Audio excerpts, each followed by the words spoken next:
Omutawaana omulala gugudde ku muliraane Congo. Abatamanya ngamba bazinze enkambi y'ababundabunda mu bukiikakkono obw'obuvanjuba bw'eggwanga eryo bagikumyeko omuliro ne mufiiramu abantu abasukka mu 6. Amawulire gategeezezza nti olumba luno lukoleddwa ku ssaawa nga 8 eyo mu Mattansejjere ng'abookerezi bano babadde babagalidde emmundu n'ebisi. Enkambi erumbiddwa eyitibwa Plain Savo eri mu ssaza Ituri eriri okumpi n'ensalo ya Uganda.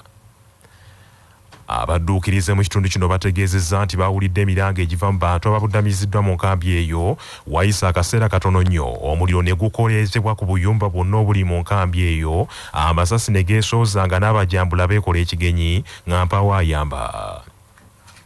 Abamu kubagezezzaako okudduka abajambula bano babakutte naddala bamaama n'abaana baabwe ne babasalamu emimiro. Abantu abasukka mu 40 nabo babuuse n'ebisago eby'amaanyi okusinziira ku kitongole ekya Norwegian Refugee Council. Ebitonotono ebyakazulawo biraga nti abatujju bano ab'akabinja akeyita Kodeko be bakoze olulumba luno.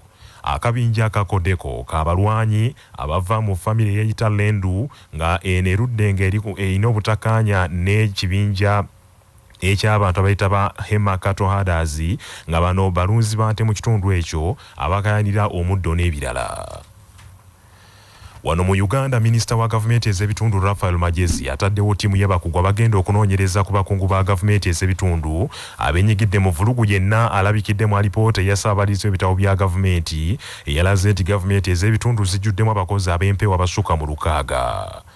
Alipoota ya Ssaababazi w'ebitabo bya gavumenti eyakwasiddwa amyuka sipiika wa Paalamenti Anita Among yalaze nti gavumenti ya kuno yasaasaanya ensimbi triliyoni 1.12 okusasula abakozi ab'empewo 635 abakolera mu gavumenti ez'ebitundu mu disitulikiti 78 mu mwaka gw'ebyensimbi 2020.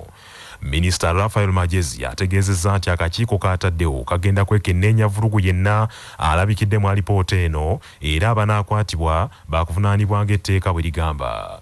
Nga minisita ngenda kutunuulira disitulikiti ezikwatibwako kaawo ba town clerk akwatibwako awo tusobole kutereeza ensonga eno nga tutunuulira buli omu engeri gyeyisiza oba gy'akutte omulimu gwa gavumenti kulabira ddala bulungi ensonga eri luddawa. Saagala ebintu ebiri general nti mu district kino tekikoleddwa kino kiri bwe kiti abasomesa biki abakozi njagala kumanya ensonga eri luddawa mu district ki ate ani avunaanizibwa kubanga okulemwa omulimu si kya buli omu. Waliwo abakozi bulungi naye waliwo awali ensonga ezeetaaga kwetegerezebwa. So buli gwe tunaasanga nti avunaanizibwa kulya ssente z'omuwi w'omusolo yalemu emirimu ajja kuvunaanizibwa ng'amateeka bwe gagamba. So ntaddewo akakiiko immediately akagenda kutunulira ripooti eno mu detail.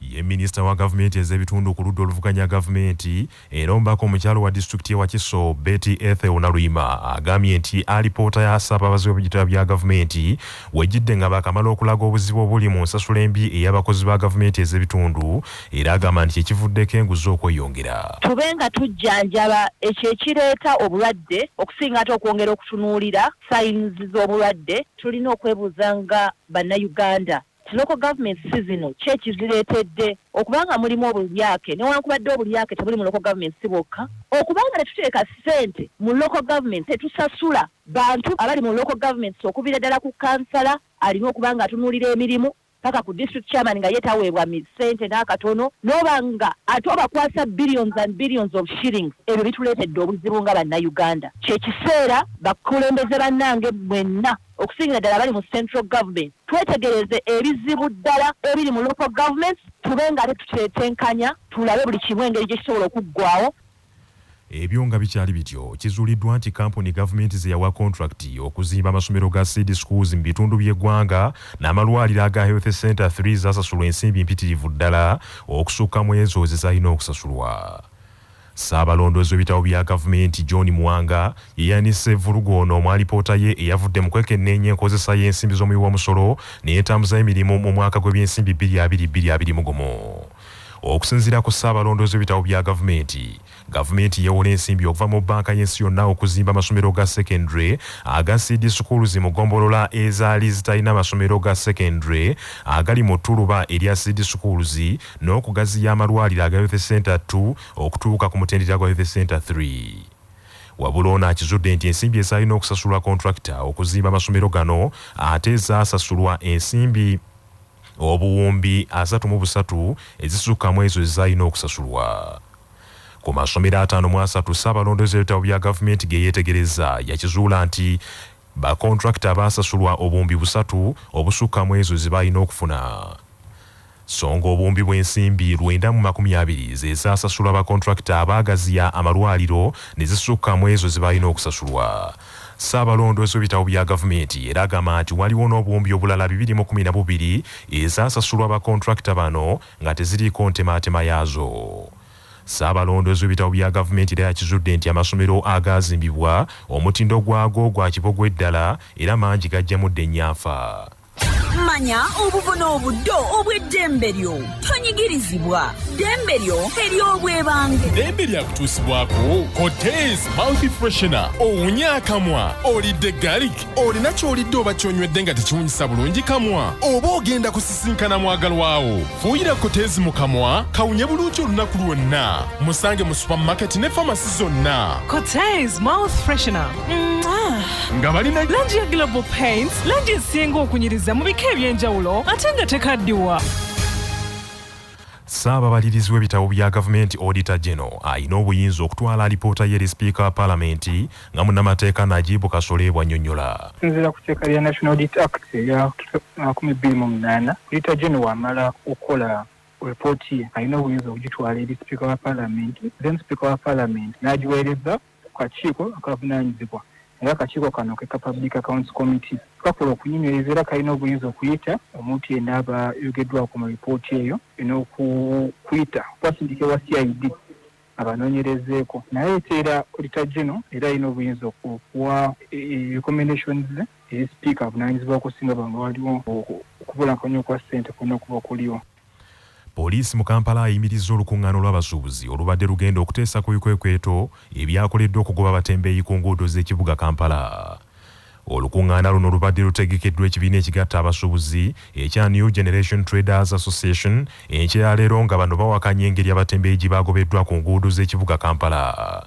Amyuka omwogezi wa poliisi mu Kampala n'emiriraano Luuko Oyesigire agambye nti olukuŋŋaana luno lubaddewo mu bumenyi bw'amateeka. Ebitongole ebikuumaddembe biri mu kwetegereza abantu abeeyita nti be ba New Generation Traders Association abali mu kusuula obuwandiiko nga bulaga nga bwe beetegese okuba nti nno bakola olukuŋŋaana n'ekigendererwa ky'okuleetawo abantu okwekalakaasa naddala abo be baakagoba ku nguudo mu bikwekweto ebyakolebwa KCC ebiri mu mateeka. Twagala obbategeeza nti bonna abategesi n'abo abeetegese okuba nti no beetaba mu mbeera eno nti ekikolwa kino kigootana ne ssemateeka. Wabula ssentebe w'ekibiina kya New Generation Traders Association John Kabanda agambye nti poliisi baagitegeeza dda era nabo beewuunyiza kyeyogedde. Tituyina nteekateeka zonna zimenya mateeka mu kibuga Kampala. Njagala batukwate bulungi. Ife nga New Generation Traders tuli basuubuzi abalina eddembe lyabwe okukuba enkuŋŋaana kubanga President eggwanga yalita teyagambako nti abasuubuzi bo tebakuŋŋaana.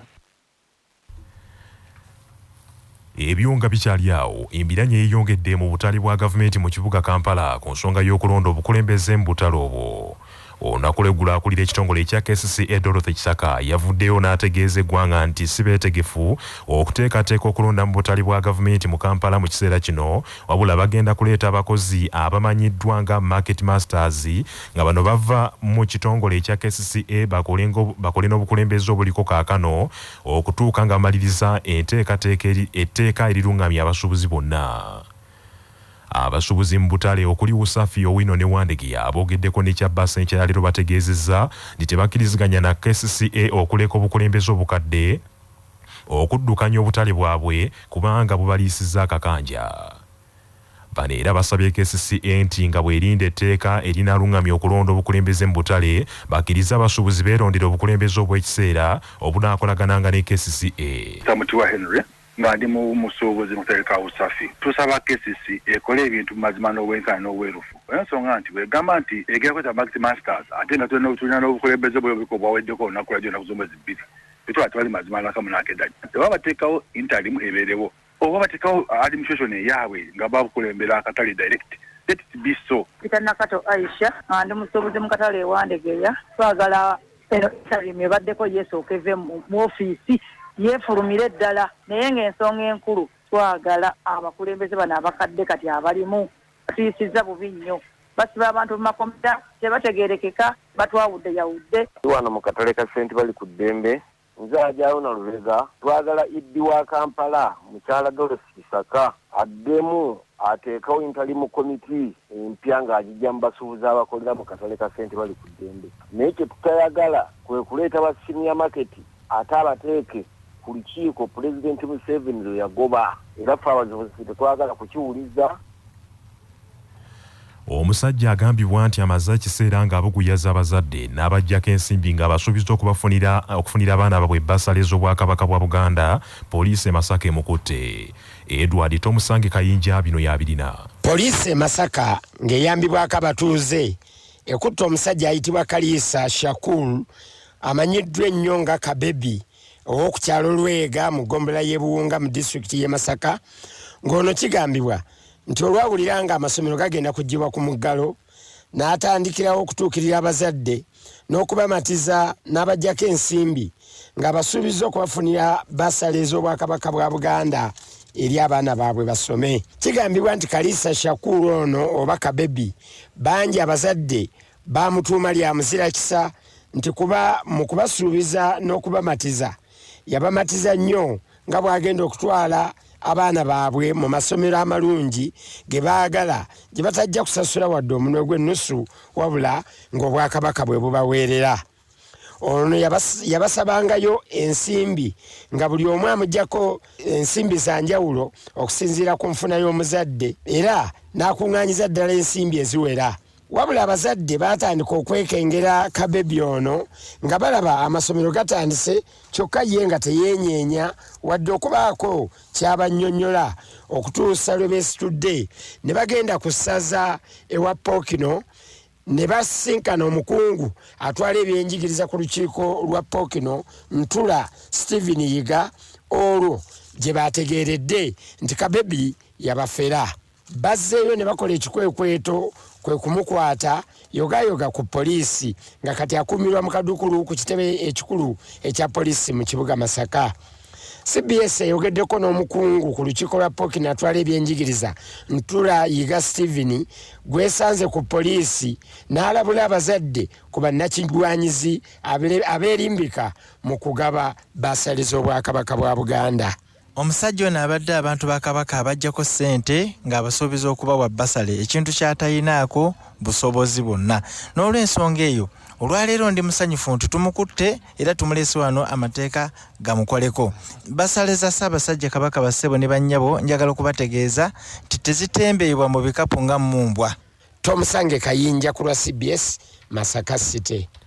Gavumenti emaliriza enteekateeka ez'okuzza kuno mu kiro eky'olwaleero omulambo gwe yaliko minisita w'empisa n'ebuntubulamu Reverend Father Simon Lokodo eyafiira mu ggwanga erya Switzerland mu kibuga Geneva ku lw'omukaaga oluyise. Gavumenti ebadde mu bwetaavu bwa nsimbi essuuka mu bukadde 500 okusasula ebbanja ery'eddwaliro omugenzi gy'abadde ajjanjabirwa n'okukola ku by'entambula ey'okuzza kuno mubiri gwe. Wabula minisita w'ebyamawulire n'okulungamya eggwanga Dr. Chris Baryomunsi agambye nti gavumenti emaliriza enteekateeka ezisinga obungi era omubiri gw'omugenzi gusuubirwa okukomezebwawo kuno olwaleero oluvannyuma aziikibwe ku bbalaza. Enteeka yonna gavumenti egikolako kyengamba nti tusuubira okufuna omulambo ogwaleero then gavumenti ekwataganye n'abafamire n'ekereziya eri Kalamojja baproposinga okumuziika ku Mande naye final program gweba efulumye gweba tumaze kugikola tujja kugifulumya bulungi kati buli muntu ategeere program gwegenda yo alternative program eriko kati.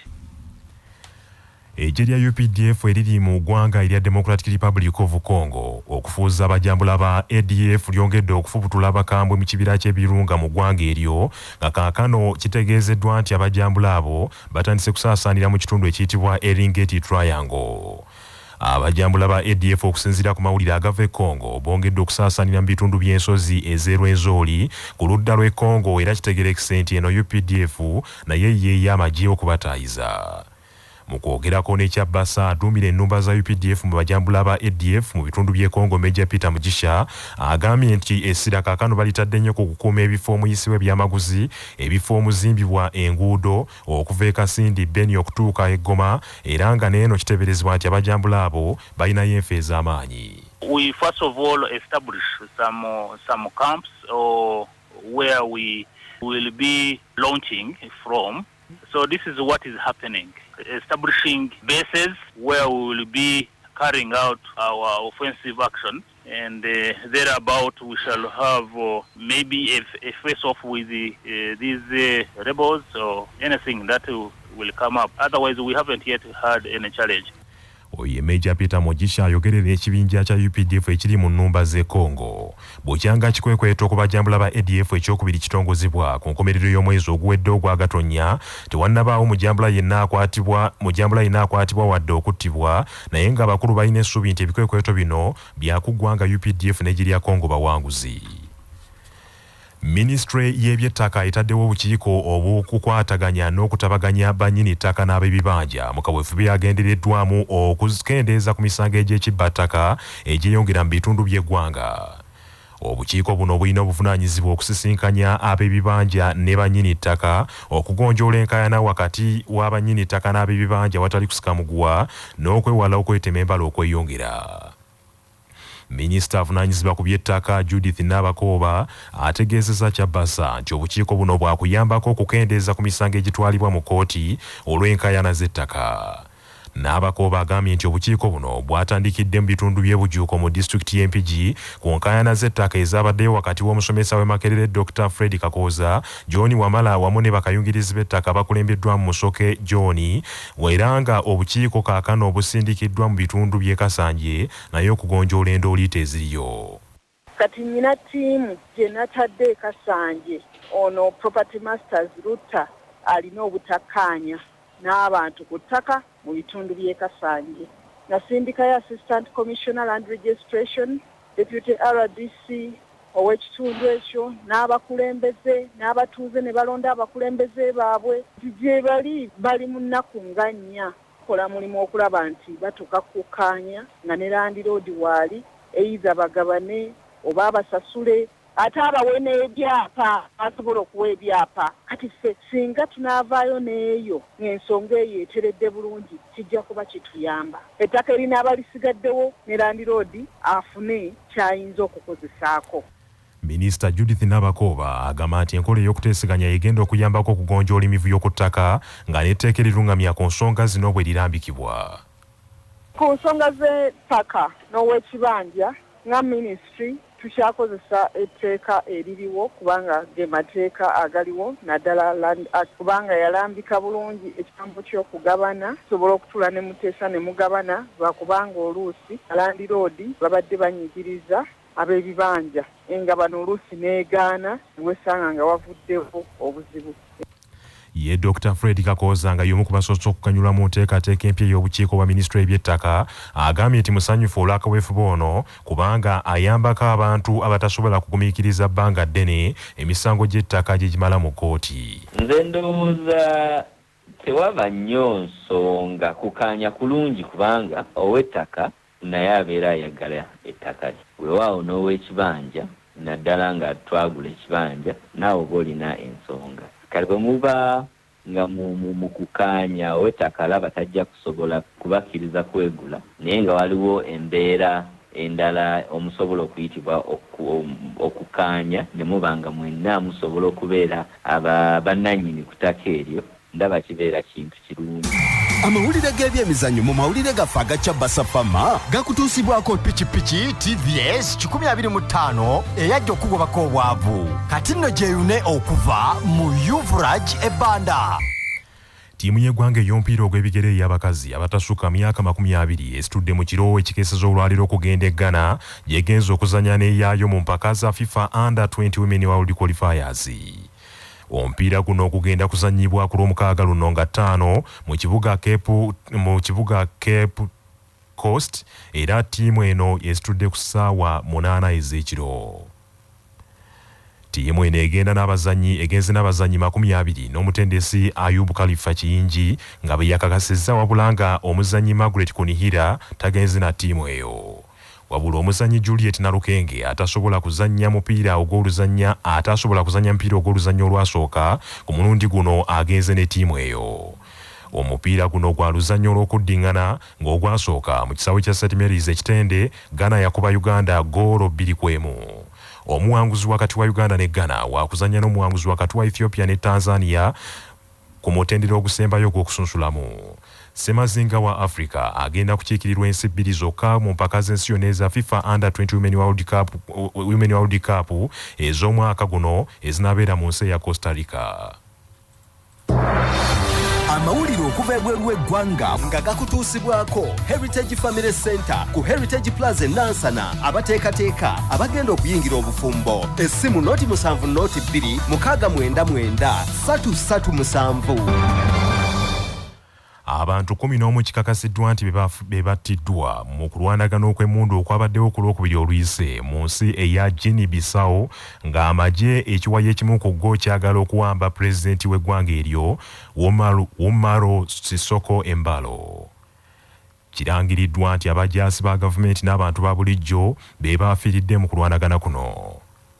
Okunoonyereza okwakolebwa okulaze nti abantu bangi bakoseddwa ebitagambika mu kibuga Bissau era gavumenti eyongedde okuteekawo ebitongole ebyenjawulo okunoonyereza ku bajambula abo. Amagye gatandikiddewo okulawuna enguudo z'ekibuga Bissau era ne mu bitundu by'eggwanga ebirala ewasuubirwa okubeera obujagalalo okutangira embeera eno okuddamu okubaawo. Amaduuka ne banka nabyo bitandise okuggulwawo mpolampola naye nga bakasitoma bakkekwa. Okuliraana ebizimbe wabadde okubwatuka kw'emmundu ezaasese okumala ebbanga lya ssaawa 5 ebizimbe bikyali biggale naddala ebya gavumenti nga n'okunoonyereza bwe kugenda mu maaso. Agavudde mu kunoonyereza wano ku Kyabasafama gaagano. Mu mawulire ag'empona abakozi mu kampuni enzimbi amaanyi gabawedde abaddukanya kampuni eno balonze kompyuta ku ngule y'omukozi w'omwaka 2021. Kampuni ya Vanke Group ng'emirimu gyayo egikolera mu China erina abakozi abasukka mu 14,000 wabula ku bonna teyalabyeko n'omu asaanidde okuweebwa engule y'omwaka.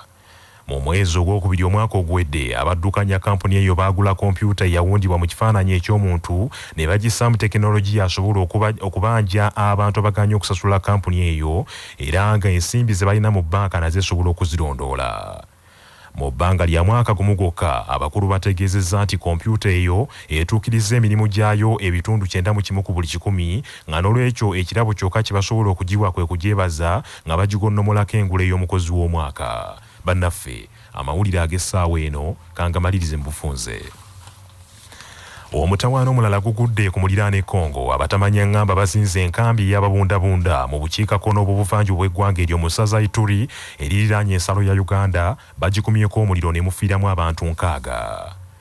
Minisita wa gavumenti ez'ebitundu Raphael Magezi ataddewo ttiimu y'abakugu egenda okunoonyereza ku bakungu ba gavumenti ez'ebitundu abeenyigidde mu vulugu eyalabikidde mu alipoota eya Ssaabaliza w'ebitabo bya gavumenti eyalaze nti gavumenti ez'ebitundu zijjuddemu abakozi ab'empewo abasukka mu 600 era nti gavumenti yasaasanya triliyoni 1.12 okusasula emisaala gy'abakozi ab'empewo. Ebyo nga bikyali awo kizuuliddwa nti kampuni gavumenti ze yawa kontrakiti okuzimba amasomero ga seed schools mu bitundu by'eggwanga n'amalwaliro aga health center 3 zaasasulwa ensimbi mpitirivu okusukka n'emu ezo zizalina okufuna. Abantu 11 kikakasiddwa nti baafiiridde mu kulwanagana okw'amaanyi okwabaddewo ku Lwokubiri oluyise mu kibuga Bissau ekya Guinea-Bissau nga ekiwayi ky'amagye ekimu kyewaggudde kigezaako okuwamba pulezidenti Umaro Sissoco Embalo mu ggwanga eryo. Bannaffe amawulire ag'essaawa eno bwe gatyo bwe gagenze. Sigala naffe ku CBS FM ey'obujjajja. Nze Joshua Musaasizi Nsubuga agundegunda omuteregga.